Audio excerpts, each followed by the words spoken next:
हाय नमस्कार मैत्रिणींनो. मागचा जो व्हिडिओ मी डीमार्टचा केलेला त्याच्यामध्ये बऱ्याचशा कमेंट या कढईबद्दल होत्या की ही कढई कशी आहे, चांगली आहे का? कारण ही स्टील ट्रायप्लाय स्टीलमध्ये आहे आणि बऱ्याच आपल्या मैत्रिणींना ती घ्यायची सुद्धा असेल, त्यामुळे त्यांनी विचारलं असेल की ही कढई चांगली आहे का? तर म्हटलं चला तुम्हाला याचा रिव्ह्यू देऊयात प्रत्यक्षामध्ये वापरून. तर ही भलारियाची ट्रायप्लाय स्टीलची कढई आहे आणि मी आता समोरच तुम्हाला ती यूज करून दाखवते. तर अजून तिचं स्टिकर पण काढलं नाही. तर स्टिकर इझिली काढण्यासाठी काय करायचं की कुठलाही जो भांडं असतं ना, तर ते गरम करायचं म्हणजे आपोआप ते स्टिकर असतात ना निघून येतात. आणि असे स्टिकर काढायला गेले ना तर ते खूप चिटकून बसतात आणि त्यासाठी खूप वेळ लागतो. त्यापेक्षा असं गरम केलं ना कुठलंही भांडं की स्टिकर्स इझिली निघतात. तर आपल्यापैकी बऱ्याच जणींना माहिती असेल, पण ज्यांना माहिती नसेल त्यांना सांगते की ट्रायप्लाय स्टील म्हणजे काय असतं, तर 3 लेयर्स असतात. मधला जो लेयर असतो तो ॲल्युमिनियमचा असतो आणि वरच्या आणि खालचा जो लेयर असतो तो स्टीलचा असतो. आणि त्यामुळे बऱ्यापैकी थिकनेस हा वाढतो आणि त्याच्यामुळे त्याच्यामध्ये केलेला पदार्थ आहे तो करपत नाही किंवा जळत नाही. कुठलेही भांडं हे नवीन घासून घ्यायचं. मी घासून घेतलंय आणि लगेच पुसून घेते. म्हणजे काय होतं, ओलं भांडं जर तसंच आपण गॅसवर ठेवलं ना, मग ते तापायला खूप वेळ लागतो आणि त्यासाठी खूप गॅस वाया जातो. म्हणून कुठलंही भांडं आहे ते पुसूनच आपण गॅसवरती गरम करायला ठेवायचं. तर खूप वेळा अशी शंका असते की स्टीलच्या भांड्यामध्ये केलेले पदार्थ करपतात की काय. जर हलके स्टील असेल ना, वजनाने हलके असेल तर ते त्याच्यामध्ये कुठलाही पदार्थ करपतो. तर आता मी तुम्हाला इथं दाखवते की आता पहिल्यांदाच ही कढई वापरते आणि मी याच्यामध्ये शिरा बनवते आहे. जे आपली ती पद्धतच आहे की कुठलंही भांडं जरी नवीन आणलं ना तरी आपण काहीतरी गोड बनवतोच. तर म्हणून मी शिरा बनवते, प्लस तुम्हाला दाखवते सुद्धा की याच्यामध्ये करपतं काय.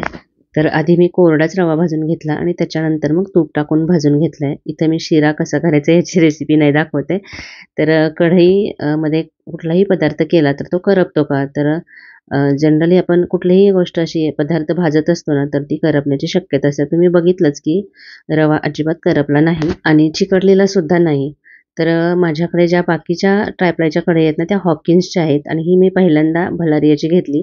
500 रुपयाची किंमत आहे. 199 आणि मी आधी देवाला नैवेद्य दाखवला आणि त्याच्यानंतर याच्यामध्ये भेंडीसुद्धा केली. तर तुम्ही बघितलं की भेंडीसुद्धा खाली लागलेली नाही आहे. तर डीमार्टमध्ये जेव्हा आपण खरेदी करतो ना, तेव्हा भरपूर खरेदी होते आणि त्याचं बिलसुद्धा जास्त येतं आणि ते काउंटरवर आल्यावरती आपल्याला कळतं की आपण किती खरेदी केलेली आहे. तर या पाठीमागे आपली मानसिकता काय असू शकते? कारण आपण जर एरवी किराणा माल आणायला गेलो ना कुठल्या दुकानात वगैरे, तर एवढं बिल आपण करतो का? कारण आपण तिथं लिस्ट घेऊन जातो आणि जेवढं हवंय ना सामान तेवढंच घेऊन येतो. पण डीमार्टमध्ये असं होत नाही. आपण अनेक वस्तू बघतो आणि जरी आपल्याला त्या गरजेच्या वाटल्या नाहीत ना, तरी सुद्धा आवडल्या म्हणून त्या घेतो आणि बहुतेक त्यामुळेच आपलं बिल जास्त येत असावं असं मला वाटतं. आणि डिस्काउंट असतो म्हणून गरज नसलेल्या वस्तू सुद्धा आपण घेतो असं मला वाटतं. त्यामुळे डीमार्टमध्ये जाताना नेहमी लिस्ट बनवून जायचं, तर आपला जास्त खर्च होणार नाही. तर आता हा जो कुर्ता दिसतोय तुम्हाला आणि ही क्लिप सुद्धा, तर ती सुद्धा मी डीमार्टमध्ये घेतलेली आहे. कारण एका मैत्रिणीने मला विचारलं की ही क्लिप कुठून घेतली, तर ह्या क्लिप असतात त्या बाहेर 150 वगैरे रुपयांना असतात चांगल्या क्वालिटीच्या आणि तिथे 60 रुपयांना. तर हे काय मी डीमार्टचं प्रमोशन वगैरे करत नाही, तर आपल्या काही मैत्रिणींनी विचारले म्हणून सांगितलं आहे. त्याच्यानंतर आमच्या इथे चिपळूणला वाशिष्ठी डेअरीकडून वाशिष्ठी कृषी महोत्सव आयोजित केलेला, तर तिथे आता मी चालली आहे आणि आज ना नंदेश उमप जे लोकशाहीर आहेत, गायक आहेत, तर त्यांचा प्रोग्राम आहे. तर अशा लोकांना ना अगदी लाईव्ह ऐकणं त्यांची गाणी वगैरे, तर हा खरंच एक आपल्यासाठी मोठी पर्वणी असते. मागच्या व्हिडिओमध्ये सुद्धा मी तुम्हाला सांगितलेलं, तर मला असे सांस्कृतिक कार्यक्रम बघायला खूप आवडतं आणि म्हणूनच बघा मी ही सगळी तयारी केलेली आहे. जेवण वगैरे बनवलंय आणि आता जाणार आहे. जरा लवकरच जाणार. एवढी गर्दी असते ना की बसायला जागा मिळेल की नाही शंका आहे. आणि चिपळूण शहर हे आमचं सांस्कृतिक शहर म्हणून ओळखलं जातं आणि आता हल्ली तर बरेचसे सांस्कृतिक कार्यक्रम इथं होत असतात आणि या कृषी महोत्सवाच्या निमित्ताने ना खूपच बहारदार असे कार्यक्रम इथं बघायला मिळाले. पहिलं मला वाटायचं की पुण्यामध्ये वगैरे राहायला असतो तर बरं झालं असतं, कारण तिकडे असे कार्यक्रम नेहमी होत असतात, पण आता चिपळूणमध्ये सुद्धा हे असे कार्यक्रम होतात, त्यामुळे खूप छान वाटतंय. आणि आजचा कार्यक्रम हा लोकशाहीर नंदेश उमप यांचा कार्यक्रम आहे.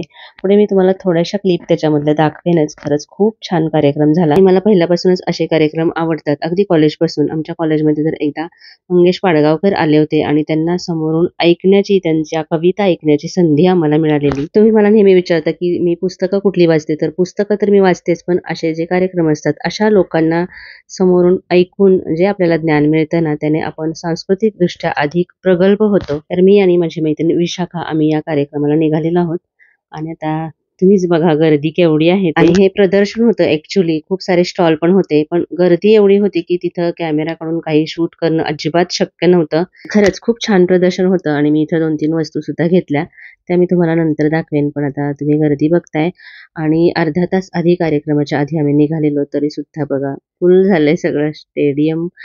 स्टेडियम नाही ऍक्च्युली, हे असं आमच्या इथे ग्राउंड आहे तर तिथे हे बांधलेलं आणि सगळीकडे फुल झाले तर म्हटलं बसायला जागा कुठे मिळते आणि मला तर पुढे बसून कार्यक्रम बघायचा होता.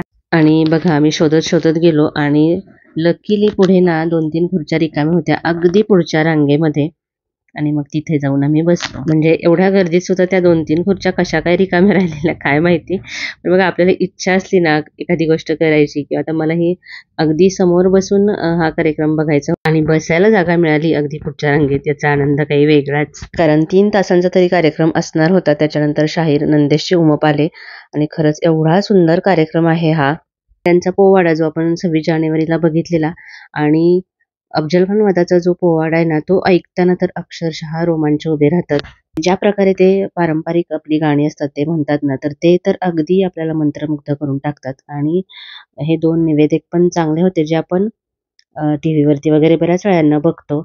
आणि अजून एक हा कार्यक्रम तुमच्याशी शेअर करण्याचं कारण म्हणजे आम्हाला तिथं गेल्यानंतर कळालं की नंदेश उमप आहे ते त्यांच्यावरती बायपास सर्जरी झालेली आहे 6 महिन्यापूर्वी आणि एवढ्या मोठ्या सर्जरी नंतर एवढा मोठा असा गाण्यांचा कार्यक्रम करणं म्हणजे काय आहे तुम्ही विचार करा. छोटे छोटे प्रॉब्लेम्स सुद्धा काही लोक किती कारण देतात आणि इथं एवढा मोठा प्रॉब्लेम्स असून सुद्धा ह्या असा कार्यक्रम करणं म्हणजे खरंच या लोकांकडून खूप शिकायला मिळतं आणि मोटिवेशन सुद्धा. खरंच असे कार्यक्रम बघितल्यानंतर आपलं माइंड एकदम फ्रेश होऊन जातं आणि लहान मुलांना तर आवर्जून अशा कार्यक्रमांना घेऊन जायला हवं. खरंच अतिशय भारावून टाकणारं असं हे वातावरण होतं.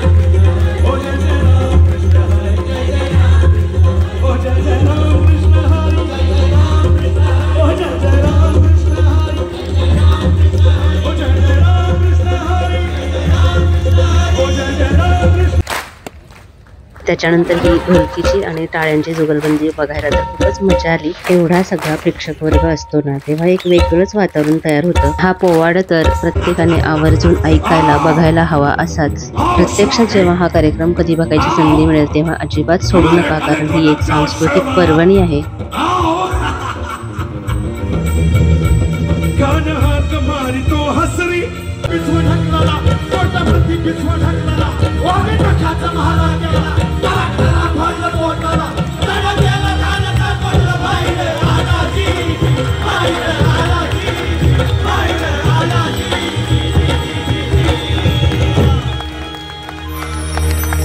प्रतापगडचे युद्ध झाले.